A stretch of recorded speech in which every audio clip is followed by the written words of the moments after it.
Flour mills की हड़ताल के मामले पर महकमा खुराक का आज से सूबे भर की चक्कियों को गंदम की सप्लाई करने का फैसला सामने आ गया है। सेक्रेटरी खुराक जमान वट्टू का कहना है कि चक्कियों को सरकारी गंदम 2300 रुपए फी मन के हिसाब से दी जाएगी। तफसीलात जानते हैं, इस मामले पर हमारे साथ सईद अहमद सईद ने हमें ज्वाइन किया है। सईद, अपडेट कीजिएगा, क्या तफसीलात हैं इस हवाले से? जी बिल्कुल फ्लोर मिल एसोसिएशन की जो आज से हड़ताल शुरू हुई है उसके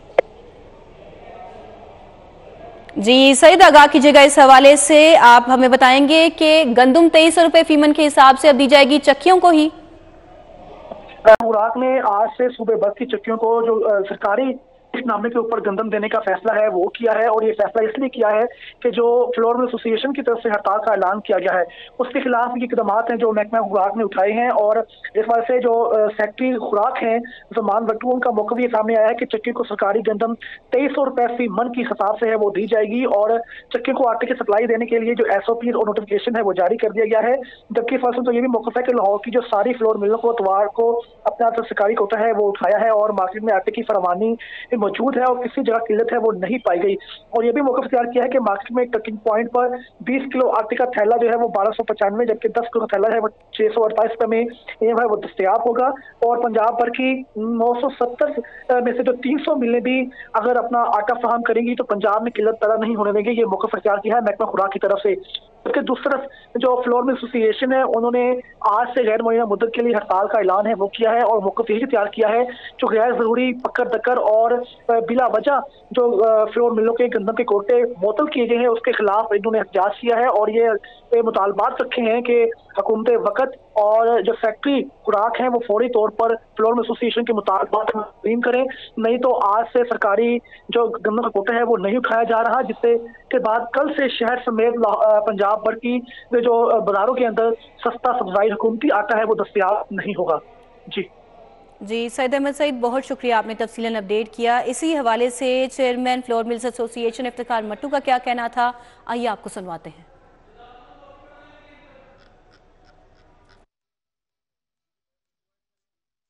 को बताएं कि फ्लोर मिल्स की हड़ताल का ये मामला है। सेक्रेटरी खुराक और फ्लोर मिल्स एसोसिएशन के दरमियान तनाज़ा अभी भी बरकरार है। पंजाब फ्लोर मिल्स एसोसिएशन का आज से गैर मुअय्यना मुद्दत के लिए हड़ताल का ऐलान सामने आ गया है। इस हवाले से चेयरमैन का कहना था कि फ्लोर मिल्स एसोसिएशन आज से सरकारी गोदामों से गंदम नहीं उठाएगी। मजीद उनका क्या कहना था, आइए आपको सुनवाते हैं। Pakistan flour mill association Punjab और महकमा फूड के दरमियान जो पिछले 10 दिनों से तनाज़ा चल रहा है, आज हम पीर 13 फरवरी से सरकारी गंदम की लिफ्टिंग नहीं करेंगे। मंगल से हम गैर मुअय्यना मुद्दत पर हड़ताल पे हैं। जब तक हमारे जायज़ मुतालबात पूरे नहीं होते हम इंडस्ट्री नहीं चलाएंगे। पाकिस्तान फ्लोर मिल आगे बढ़ते हुए आपको बताएं कि जापानी मोटरसाइकिल्स की भी इजाफा कर दिया गया है। सुजुकी यामाहा की कीमतें सबसे ज्यादा 66,000 तक बढ़ चुकी हैं। मोटरसाइकिल मार्केट में जापानी मोटरसाइकिल के शोरूम वीरान हो चुके हैं। आधा माह गुजर गया है, सेल सिफर है, डीलर्स ने सर पकड़ लिए हैं। महंगी मोटरसाइकिल्स किस्तों पर लेने को भी लोग तैयार नहीं है। डीलर्स ये शिकवा करते हुए दिखाई दे रहे हैं। मजीद इन डीलर्स का क्या कहना है और क्या सूरत हाल है ऑटोमोबाइल मार्केट्स की, जानते हैं शहजाद खान अब्दाली से। जी शहजाद, अपडेट कीजिए। बिल्कुल, जापानी मोटरसाइकिलों की कीमतें इस वक्त आसमान से बातें कर रही हैं और इनकी सेलें जो हैं वो जमीन पर आ चुकी हैं। गुज़श्ता एक माह की बात की जाए तो गुज़श्ता एक माह के दौरान सुजुकी और यामाहा की कीमतों में सबसे ज्यादा 66,000 रुपए का इजाफा किया गया है। इतना ज्यादा इजाफा होने की वजह से शहर की मैक्लोर रोड मोटरसाइकिल मार्केट में जापानी मोटरसाइकिलों के शोरूम जो हैं इस वक्त मुकम्मल वीरान पड़े हैं। डीलर हजरात इस हवाले से ये कहते हैं कि आधा महीना गुजर गया है मगर सेल जो है वो सिफर के बराबर है। डीलर हजरात ने इस सर पकड़ लिए हैं। डीलर्स इस हवाले से बताते हैं कि इतनी महंगी मोटरसाइकिल हो चुकी हैं कि अब गाहक किस्तों पर लेने के लिए भी तैयार नहीं होता और उनके लिए दुकानों के किराए, घरों के अखराजात, मुलाजमिन की तनख्वाहें पूरा करना इंतहाई मुश्किल हो गया है। डीलर्स का ये कहना है कि बिजली के बिल तक भरने के लिए उनके पास पैसे मौजूद नहीं है। डीलर्स ने यह भी इल्जाम आयद किया कि कंपनियों ने डॉलर्स को जवाज बनाते हुए मोटरसाइकिलों की कीमतें कम से कम 50,000 ज्यादा बढ़ाई हुई हैं। अगर कंपनियां जी, डीलर शिकवा कुनान है हमारे साथ, शहजाद खान थे, आपका बहुत शुक्रिया। निगरान हुकूमत ने वीआईपी फ्लाइट मूवमेंट सेक्शन के लिए 7 करोड़ रुपए की सप्लीमेंट्री ग्रांट देने की मंजूरी दे दी है। पंजाब हुकूमत के ज़रिए इस्तेमाल हेलीकॉप्टर की मरम्मत समेत दीगर अखराजात के लिए सप्लीमेंट्री ग्रांट मंजूर की गई है। तो आपको बताएं कि वीआईपी फ्लाइट मूवमेंट सेक्शन के लिए 7 करोड़ रुपए की सप्लीमेंट्री ग्रांट की मंजूरी मिल गई है। निगरान हुकूमत ने फ्लाइट विंग की दरखास्त पर ग्रांट देने की मंजूरी दी है। मजीद तफसीलात जानेंगे इस बारे में अली रामे से। अली रामे, अपडेट कीजिए। जी बिल्कुल, निगरान हुकूमत की तरफ से ये सप्लीमेंट्री ग्रांट जो अप्रूव की गया है, इस पे फ्लाइट विंग ऑपरेशन की तरफ से एक दरखास्त दी गई थी कि जो पंजाब के अंदर जो फ्लाइट विंग है उसको बजट का जो है खसारे का सामना है, तो लिहाजा उनके लिए एडिशनल डिमांड जो है वो उनकी पूरी की जाए। तो ये मामला जो है वो काबीना के अंदर रखा गया, काबीना ने इसकी बाकायदा जो है वो अप्रूवल दे दिया है और ये 7 करोड़ की सप्लीमेंट्री ग्रांट जो है फ्लाइट विंग ऑपरेशन को दी जाएगी। अब इसमें एयरक्राफ्ट की, हेलीकॉप्टर की मरम्मत का काम भी होगा और उनकी इंश्योरेंस का काम भी होगा, जबकि जो क्रू और स्टाफ है उनके जो एक्सपेंडिचर जिसमें उनके मुख्तलिफ कोर्सेज, उनके यूनिफॉर्म और तनख्वाहों की मद में ये बजट जो है वो बतौर सप्लीमेंट्री ग्रांट निगरान हुकूमत की तरफ से अप्रूव किया गया है। जी अली रामे, बहुत शुक्रिया, आपने अपडेट किया। अब बात करेंगे सीबीडी मेन बुलेवार्ड कलमा चौक अंडरपास के रीमॉडलिंग मंसूबे पर। दिन रात काम करने के समरात नजर आ रहे हैं। निगरान हुकूमत की डेडलाइन से 2 रोज कबल बरकत मार्केट से लिबर्टी की जानिब अंडरपास की तोसी मुकम्मल कर ली गई है। तफसीलात जानेंगे इस बारे में हमारे नुमाइंदे दुरे नयाब से। जी दुरे नयाब, बताइएगा। जी बिल्कुल, मैं इस वक्त कलमा चौक रीमॉडलिंग मनसूबे पर मौजूद हूँ और निगरान हुकूमत ने जो डेडलाइन दी थी कि 15 फरवरी तक आसपास के तरफ की ट्रैफिक को 100% ऑपरेशनल किया जाए। अंडरपास की जो खुदाई है, ख़ास तौर पे जो बरकत मार्केट से लिबर्टी की जानिब एक्सटेंड हो रहा है, तोसी दी जा रही है, उसकी खुदाई 100% मुकम्मल की जाए। वो टास्क जो है वो सीबीडी हुकाम और कंट्रैक्टर्स ने बखूबी सरंजाम दे दिया है और इस हवाले से 100% खुदाई मुकम्मल की जा चुकी है। ना सिर्फ बरकत मार्केट से लिबर्टी वाले अंडरपास की एक्सटेंडेड जो अंडरपास है उसकी खुदाई मुकम्मल की गई है, बल्कि मौजूदा अंडरपास से जो लेंथ जो है, जो लेग जो है सीबीडी के अंदर जा रही है, उसकी खुदाई भी मुकम्मल की जा चुकी है। उसका रैप का काम जारी है। आज से बाकायदा रिजिट पेमेंट की तैयारी की जाएगी, सर्विस मुकम्मल तौर पर तैयार किया जाएगा, जिसके लिए पीछे जो है सरिया बांधा जा रहा है और ख़ास तौर पे जो बेड है जहाँ पे इसकी गहराई आती है अंडरपास की, वहाँ पे कंक्रीट जो है वो प्लान किया जा रहा है ताकि आइंदा जो डिप्रेशन है वो ना आए और हैवी ट्रैफिक भी आसानी से गुजर सके। उसके बाद इसकी सर्विस डाली जाएगी और आइंदा 2 से 3 दिन के अंदर अंदर इसकी रिजिट पेमेंट की जाएगी, कारपेटिंग की तरफ ले जाया जाएगा, जिसके बाद इसको कंप्लीट कर लिया जाएगा। इस हवाले से निगरान हुकूमत की ये डायरेक्शंस थी कि PSL से पहले आसपास के तरफ की ट्रैफिक को चलाया जाए, जिसके लिए लिबर्टी से बरकत मार्केट जाने वाले अंडरपास को आइंदा 15 रोज़ के लिए बंद कर दिया गया और तमाम ट्रैफिक को तेज़ी के साथ ऊपर सर्कुलेट किया जा रहा है, जिसके बाद ट्रैफिक की रवानी भी बेहतर नजर आ रही है। दुरे नयाब, आपका बहुत शुक्रिया। सरकारी स्कूलों के बजट में 4 अरब रुपए का कट लग गया। बजट में 4 अरब के फंड्स पर कट लगने से स्कूल सरबराहान परेशान हैं।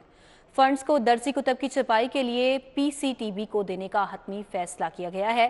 गुज़िश्ता माली साल में भी 50% नॉन सैलरी बजट ताहाल स्कूलों को जारी नहीं किया गया। तफसीलात जानेंगे इस हवाले से हमारे नुमाइंदे जुनेद रियाज से। जी जुनेद। जी, स्कूलों के लिए बुरी खबर यह है कि 4 अरब रुपए के फंड्स की कटौती का फैसला किया गया और इस हवाले से क्योंकि किताबों की पब्लिशिंग जो है वो रोक दी गई थी और अब ये फैसला किया गया है कि 4 अरब रुपए के जो फंड्स हैं वो PCTB को मुंतकिल कर दिए जाएं ताकि जो किताबों की प्रिंटिंग है वो बर वक्त हो सके। इसी वाले से हम बात करेंगे। राना ताम मोहम्मद हमारे साथ मौजूद है। जी, क्या कहेंगे इस वाले? जी बिस्मिल्लाहिर्रहमानिर्रहीम। हमारे यहाँ सफ़ेदी नहीं हुई है। हमारे यहाँ जो है वो NSB पहले काट ली गई है, कुछ उसमें कट लगा है। 2 किस्तें अभी तक 6 माह से मिली नहीं है, तो ऊपर से और कट लगा। मुझे तो समझ नहीं आ रही, स्कूलों को खंडर बनाने जा रही है ये गवर्नमेंट। और ये हमारे सेक्रेटरी साहब इसके ऊपर फैसला लें कि ये क्या होने जा रहा है। आप इसको देखें कि स्कूलों को तबाह कर रहा है। ये क्या, पहली गवर्नमेंट ने भी क्या कर दिया अदारों का, और अब जो केयर टेकर है वो भी अगर इस तरह से करेगी, हमारे स्कूल तो बंद कर दें, इससे ज़्यादा बेहतर है। अगर हमें पैसे नहीं देंगे हम कैसे स्कूल चला सकेंगे। जी हाँ, हम इसकी शदीद मजम्मत करते हैं और इनको गवर्नमेंट को जो वार्निंग देते हैं, अगर ऐसा किया तो हम भरपूर पूरे पंजाब में एहतजाज करेंगे। जी हाँ। जी आपने बात सुनी, जो इनका मुतालबा है, पहले ही पिछले साल जो माली साल था उसमें भी 50% कटौती कर ली गई थी फंड्स में, और इस साल भी सिर्फ एक किस्त जो है समाही की वो मिली है और दूसरी किस्त अभी तक नहीं मिली, और स्कूल सरबराहान अपने जो है वो बिजली के बिल जमा कराने पर जो है। जुनैद रियाज, आपका बहुत शुक्रिया, आपने अपडेट किया। किराएदार की बेदखली का 24 साल बाद भी फैसला न हो सका। तारीख पर तारीख का सिलसिला जारी है। लाहौर हाईकोर्ट में किराए मकान के बेदखली के लिए 24 साल पुराने केस की समाअत हुई है। तफसीलात जानेंगे इस केस के मुतालिक हमारे नुमाइंदे मलिक अशरफ से। मलिक अशरफ, बताइएगा। जी, कहते हैं कि मुकदमात के बर वक्त फ़ैसले नहीं होते और तारीख पर तारीख मिलती रहती है और दरख्वास्त गुजार इंतकाल कर जाते हैं, लेकिन उनके बच्चे केसेस की पैरवी करते रहते हैं। ऐसा ही केस एक लाहौर हाई कोर्ट में भी आया है, जहाँ पे किराया मकान की बेदखली के लिए केस लड़ते लड़ते मालिक मकान इस दुनिया से कूच कर गया, लेकिन अभी तक 24 साल गुजरने के बावजूद इस केस का फ़ैसला नहीं हो सका। केसेस इल्तवा का शिकार क्यों होते हैं, इसकी वजह क्या है, बात करते हैं। सब डिप्टी अटॉर्नी जनरल राजा अब्दुर्रहमान, 40 साल इनकी प्रैक्टिस है और ये असिस्टेंट एडवोकेट जनरल पंजाब भी रहे हैं, सीनियर सुप्रीम कोर्ट के वकील हैं। राजा साहब, बताएं कि जो वकला हैं, ये जो डिले प्रैक्टिस है क्यों होती है और जो केसेस इल्तवा का शिकार होते हैं वो क्यों होते हैं? इसमें डिले के जो है मुख्तलिफ वजूहात हैं, जिसमें एक सबसे बड़ी वजह ये है कि जजेस जो हैं उनकी तादाद मुकम्मल नहीं है, केसेस ज़्यादा लगे होते हैं और जजेस ने अपना सिंगल बेंच, डिवीजन बेंच और फिर अल्टीमेटली फुल बेंच बन जाते हैं, जिसमें जजेस की मसरूफियत की वजह से जो है बहुत सारे केसेस जो है बार बार लेफ़्ट ओवर हो जाते हैं। जी, बहुत शुक्रिया। राजा अब्दुर्रहमान है, वकील है ना, तो वकीलों का साथ भी दे रहे हैं और कह रहे हैं कि उन्होंने तो केस की पैरवी करना होती है। ये इसमें उनकी एक राय है कि चूँकि जजेस की कमी है और यही वजह है कि जो मुकदमात के फ़ैसले हैं वो बर वक्त नहीं होते। और किराएदार मकान के हवाले से भी उनका यही कहना है कि वकला जो हैं वो अपना मौक़ा पेश करते हैं और बाज़ औक़ात वो अपने कलर भी। आपका बहुत शुक्रिया, आपने आगाह किया।